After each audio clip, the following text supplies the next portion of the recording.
You've probably heard that life is a game, right? But here's the catch. It's a game where you don't get to choose the rules, and you certainly don't get to pick your cards. So how do you play a hand you didn't ask for? Well, today we're going to break down a really powerful framework for doing just that. So let's start with a big question. Are you winning the game of life? It's a tough one, isn't it? I mean, what does winning even mean when most days you're just trying to keep all the plates spinning? And that right there, that's the secret sauce. The real power, the real artistry, isn't in wishing you had a different hand of cards.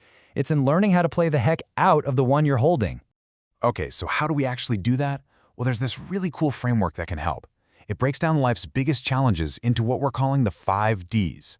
On one side of the table, you have what you're dealt. These are the facts, the things you can't change. And on the other side, that's how you deal with it. That's where your strategy comes in. So let's kick things off by looking at the hand we get dealt, before we even know we're in a game. The first D is defects in design. And really, this is just a way of saying that none of us start as a blank slate. We all get a unique genetic hand, hard-coded with certain quirks, vulnerabilities, and predispositions. It's just part of our code. Now, this is where it gets really interesting, with a field called epigenetics. Imagine your DNA is this giant cookbook you've inherited. You can't change the recipes inside, right? But epigenetics is kind of like the notes you scribble in the margins. Your lifestyle, what you eat, how you sleep, how you manage stress, can literally tell your body which recipes to cook and which ones to ignore. It's amazing. And this idea, it explains so much. Think about it. A gene that makes it easy to store fat, that was a superpower for our ancestors during a famine. Today, in a world of fast food, it feels like a defect. Our biology isn't bad. It's just playing by the rules of an entirely different era. Next up, the second D, deformity in development. This one's all about our early years. The patterns that get set by our environment, especially in those first 5 years when we have absolutely no say in the matter. But here's the incredible part, and it's called neuroplasticity. It basically means your brain is like clay. It's not permanently hardened after childhood. You can reshape it. You can build new pathways. So those early patterns, they are not a life sentence. We can literally help rewire our own brains. And you know, this isn't just a nice idea. The science backs it up.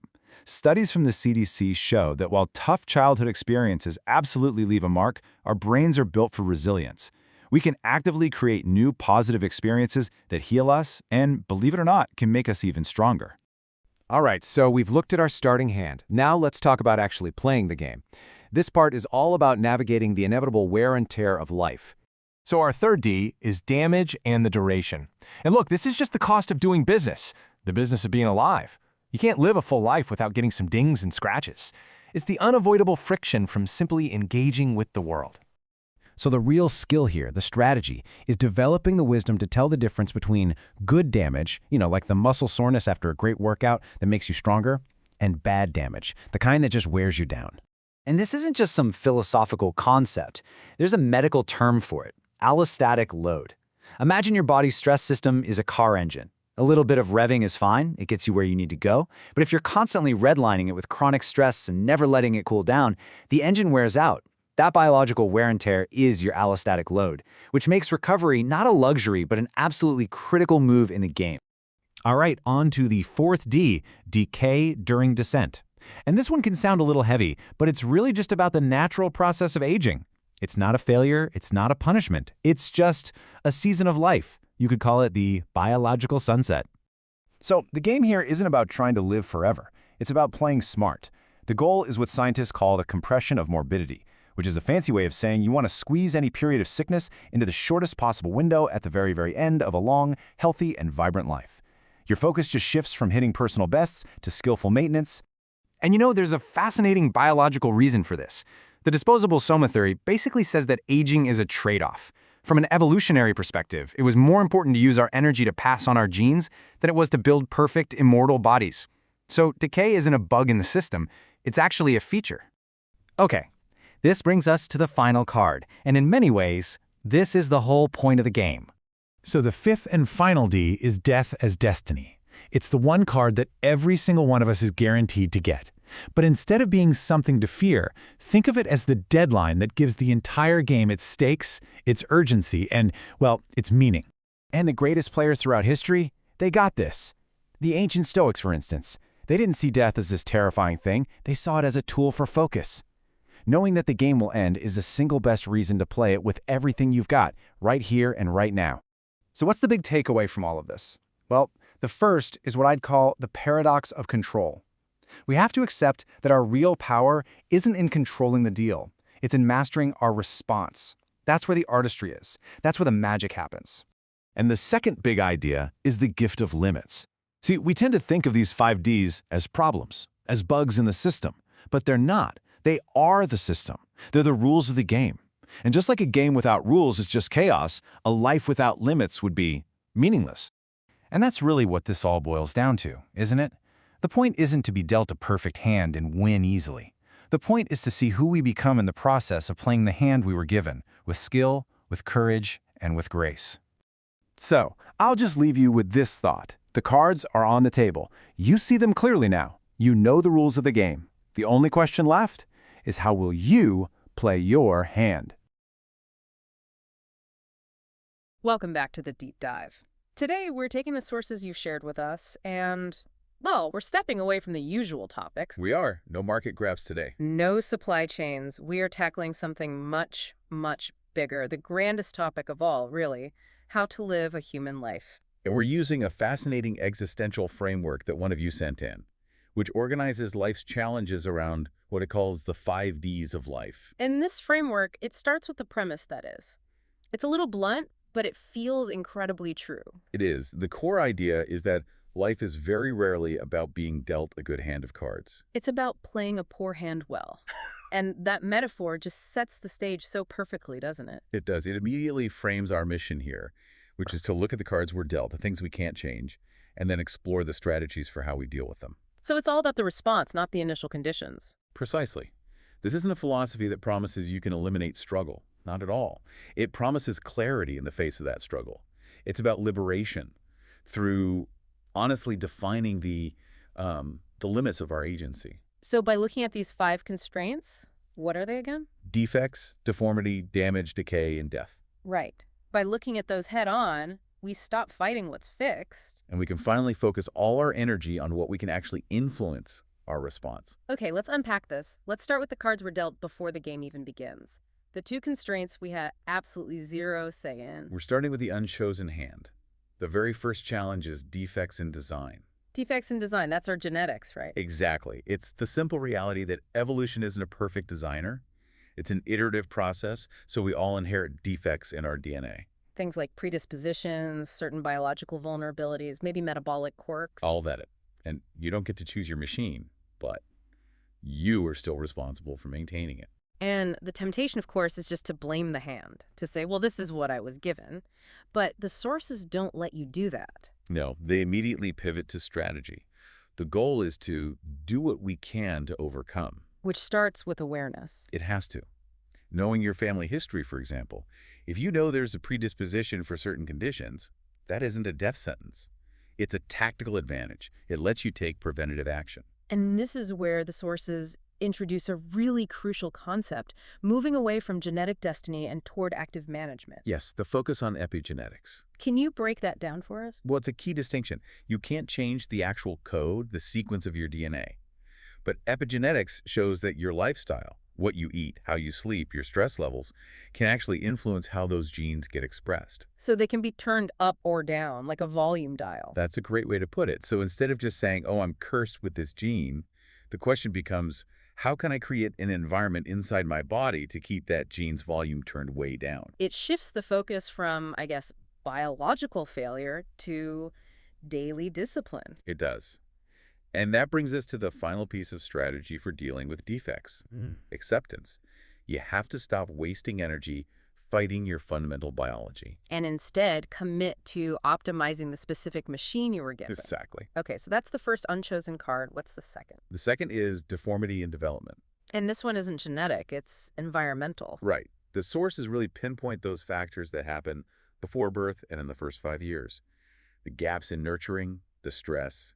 These create what they call developmental deformities. The scars of nurture or unconscious conditioning. I like that phrase. It's very apt. Yeah. Because these patterns, whether they show up as, say, issues with emotional regulation or some deep-seated limiting beliefs, they were formed when we were completely dependent. Which is why they feel so ingrained, so restrictive later in life.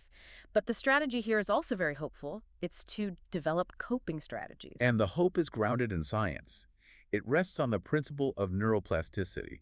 The brain can change. It's not fixed. It can be reshaped, which means those developmental gaps from childhood, they aren't a life sentence. They're projects for adult repair. That's the whole engine behind this idea of rewiring and reparenting, isn't it? Yes, it means you have to actively identify what your early environment didn't give you. Maybe it was a sense of safety or a consistent emotional validation. Or even just learning how to set healthy boundaries. Right. And then you have to actively, consciously provide those things for yourself now as an adult. So a practical example might be, if you never learned how to say no as a kid, reparenting would look like deliberately practicing setting small, kind boundaries in your life today. Precisely. You're identifying the wound and applying the specific healing experience it needs, And when you do that, the final step is what the source calls integration. where you stop seeing those early struggles as just failures or a story of victimhood. You see them as your crucible, as the origin story of your resilience. And that really wraps up the foundation. The hard, unchosen cards of defects and deformity. Now the game changes. It does. We move from the hand we were dealt to the active, ongoing struggle of playing the game. This brings us to the third D, damage in the duration. And the sources are very blunt here. They say simply, existing will damage us. It's a cost of living. Right. It's physical wear and tear. It's the cortisol from stress. It's the heartbreak that comes from being vulnerable in a relationship. Friction is unavoidable. So if damage is a guarantee, the strategy is to dodge damage as much as possible with wisdom. But wait a minute. What is it? Well, if the goal is to grow, doesn't telling people to dodge damage encourage them to be timid, to shrink away from life? That's a fantastic point, and it's why the sources emphasize the word wisdom in that phrase. You have to practice calculated risk. Meaning you have to distinguish between good damage and bad damage. Exactly. Bad damage is the predictable, non-constructive stuff. The Ah. hangover you knew you were going to get. The pointless argument you chose to engage in. Good damage, on the other hand, is the productive pain of growth. It's the muscle soreness after a workout that makes you stronger. It's the vulnerability you feel when you start a meaningful relationship. So wisdom is actively seeking the good damage while strategically avoiding the bad. You've got it. And because some damage will always get through, the strategy also demands recovery protocols. And we're not just talking about getting 8 hours of sleep. No, this is more deliberate. It's using tools like meditation or non-sleep deep rest protocols, things that actively switch off the body's stress response and maximize repair. This is where we get to one of the most powerful ideas in the whole framework, I think, this concept of anti-fragility. Yes, Mm-hmm. this is a huge level up from just being resilient. So resilience is bouncing back to where you were before. Right, but anti-fragility is something more. Think of a bone. If you stress it correctly, it doesn't just heal. It rebuilds itself thicker and stronger than it was before. The damage, when you manage it right, actually becomes a building block. That's it. You don't just survive the impact. You grow stronger because of it. That is the absolute highest level of dealing with this card. And it perfectly sets us up for the late game. Because even the most anti-fragile system has to face the inevitable season of decline. Which brings us to our fourth D, Decay during descent. the sunset.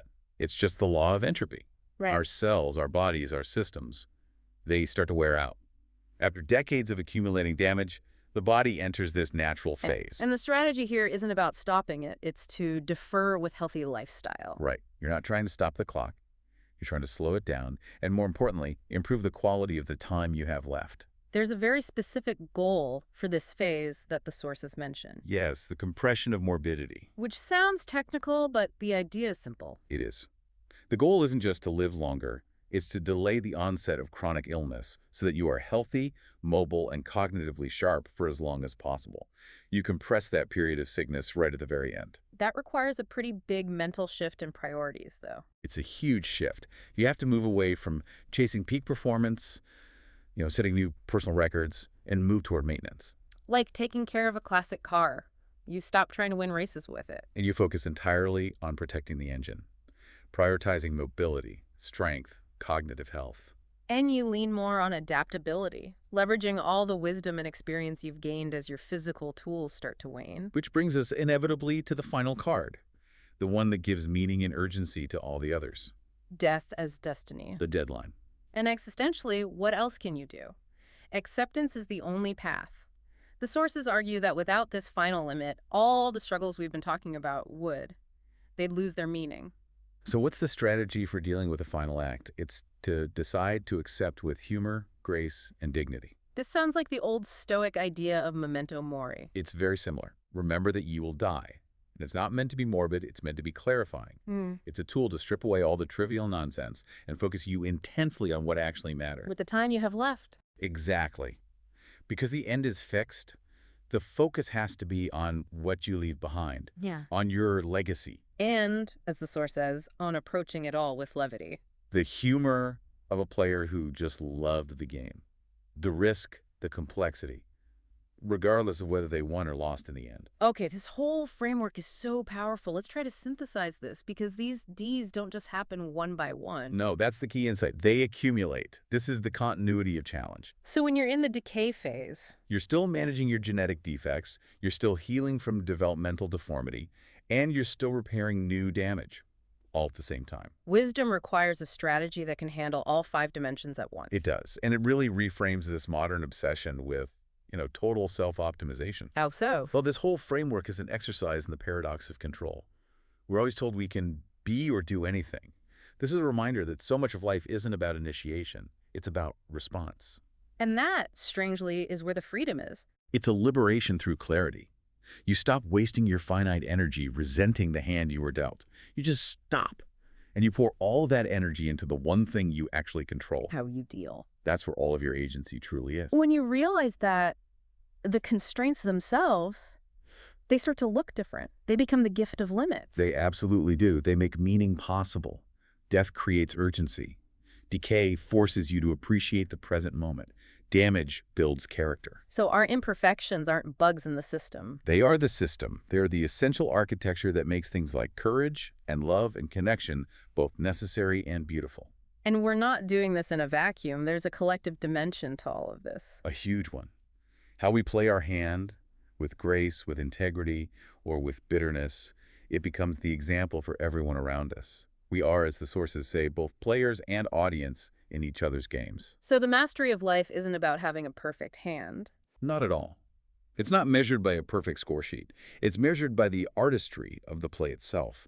The skill and the grace you bring to the cards you actually hold, that is what defines you. That really is the ultimate takeaway. The goal is not to eliminate the struggle, but to embody the artistry of the struggle. Because before that final fold, we have the wager, the risk, and the choice. Since every player bleeds the same red ink, and we're defined by that wager. What kind of broken hearts and wounded diamonds are you currently bluffing with? And is that a game being played with enough courage, wit, and kindness? Something to mull over until our next deep dive.